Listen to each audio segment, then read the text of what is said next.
Hi, I'm Anna, and I'm here to talk about 5 different types of people that it's okay to let go of in your life, and why you shouldn't feel guilty about it. If you have any thoughts or opinions about any of these, please leave them in the comments below. And if you enjoyed this video, I hope that you will like it and subscribe to my channel.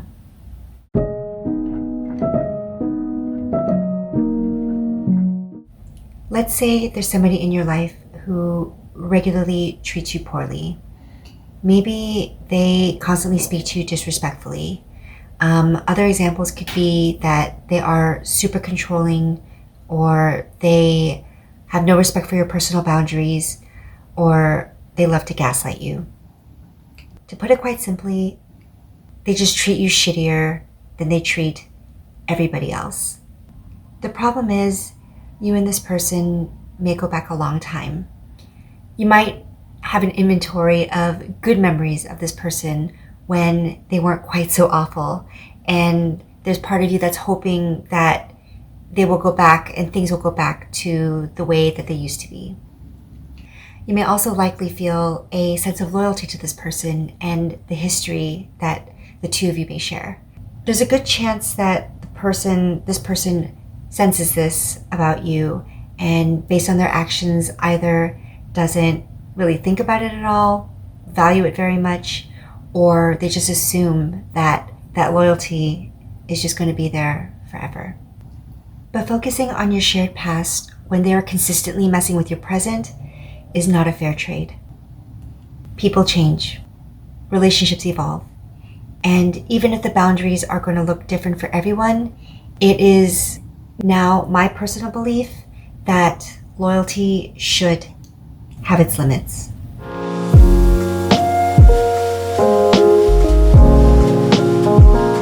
This person goes hand in hand with type number 1.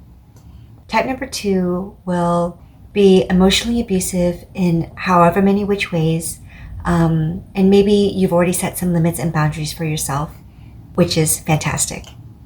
But this person will push those limits to the outer edges, and as soon as they can sense that you are hitting your limit, they will pull you back in with whatever means necessary.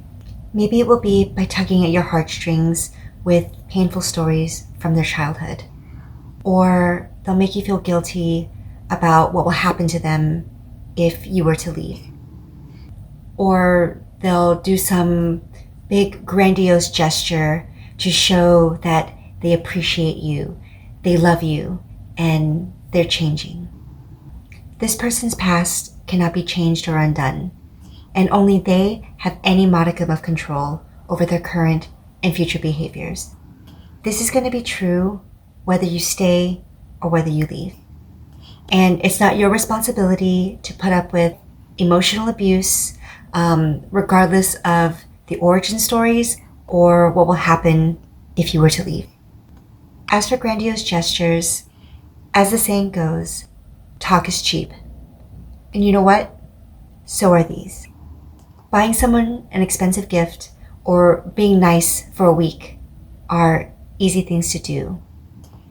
What's more important, I think, is asking yourself, what are the patterns? What's the consistency like? How often are you finding yourself back in the same situation with this person?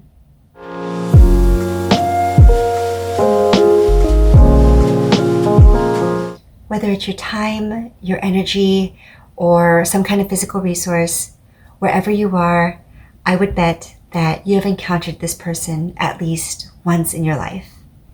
As human beings, we all have needs, and it is a wonderful thing to be kind and supportive of others when they need our help. But the relationship you have with a type number 3 is where the same person is doing all the giving and the same person is doing all the receiving. Like they are constantly leaning on you for some kind of support, but they aren't present when it's your turn to have any kind of needs of your own. And I'm not just talking about being physically present, but also emotionally. Like, do they actually care about the things that you're going through? Because maybe they can be physically there, but Emotionally, it's very clear that they cannot wait for whatever it is that you're going through to be over, so you all can go back to making things all about them and their needs. I previously made a video about emotional bank accounts that I will link down below. And the people that I'm talking about here are the ones that are already big time overdrawn and there are no deposits on the horizon.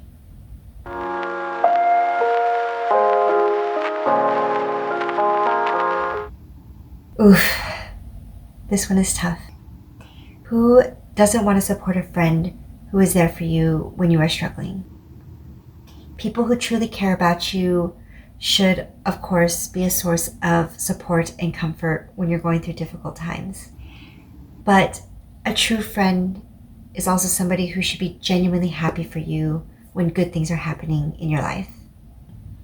If you find that you have somebody who is constantly negative and they seem almost too eager to want to hear all about your struggles, yet they are clenching their teeth or making you feel guilty or are just dismissive of anything good that is happening to you in your life, well, the saying goes that misery loves company. So please make sure that this person is actually here to support you, has your best interests at heart, and ultimately cares about you and your happiness, and is not just looking for a miserable partner in crime or more negativity for theirs to feed on.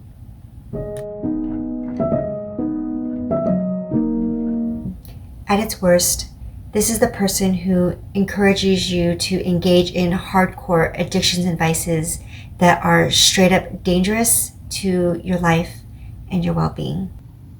But I'm also talking about reviewing your relationships with people who engage in various actions and behaviors that are not aligned with your core values or the person that you are trying to be.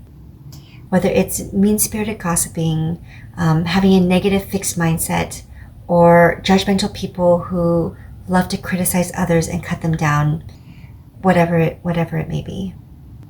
If there is somebody in your life who is regularly making it harder for you to be the person you want to be and create the life that you want to have, sometimes letting this person go is the kindest and most effective gift that you can give to yourself.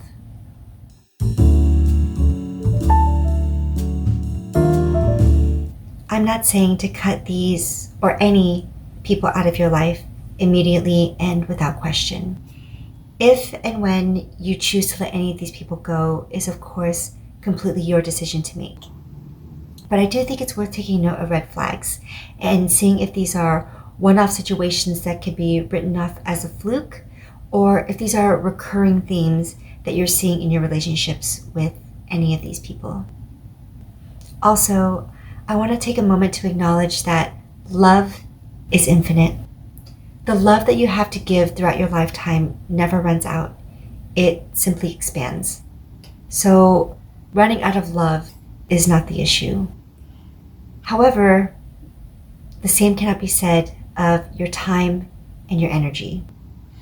You can have love for all of these people, but that does not equate to being their doormat, safety net, crutch, or emotional punching bag. They're also taking away resources that you could be giving to other people in your life that you love, who truly love you and also deserve to have you at your best. I believe that we have a personal responsibility to ourselves and, dare I say, the world, to live the best lives that we possibly can, filled with meaning and joy, and is in alignment with our true beings that are connected to the universe. Also, you can let people go with loving kindness. It does not need to be harsh or malicious. If you would like to see a video on some ways for how to let people go, please let me know in the comments. Thank you for being here, and I will see you next time. Bye.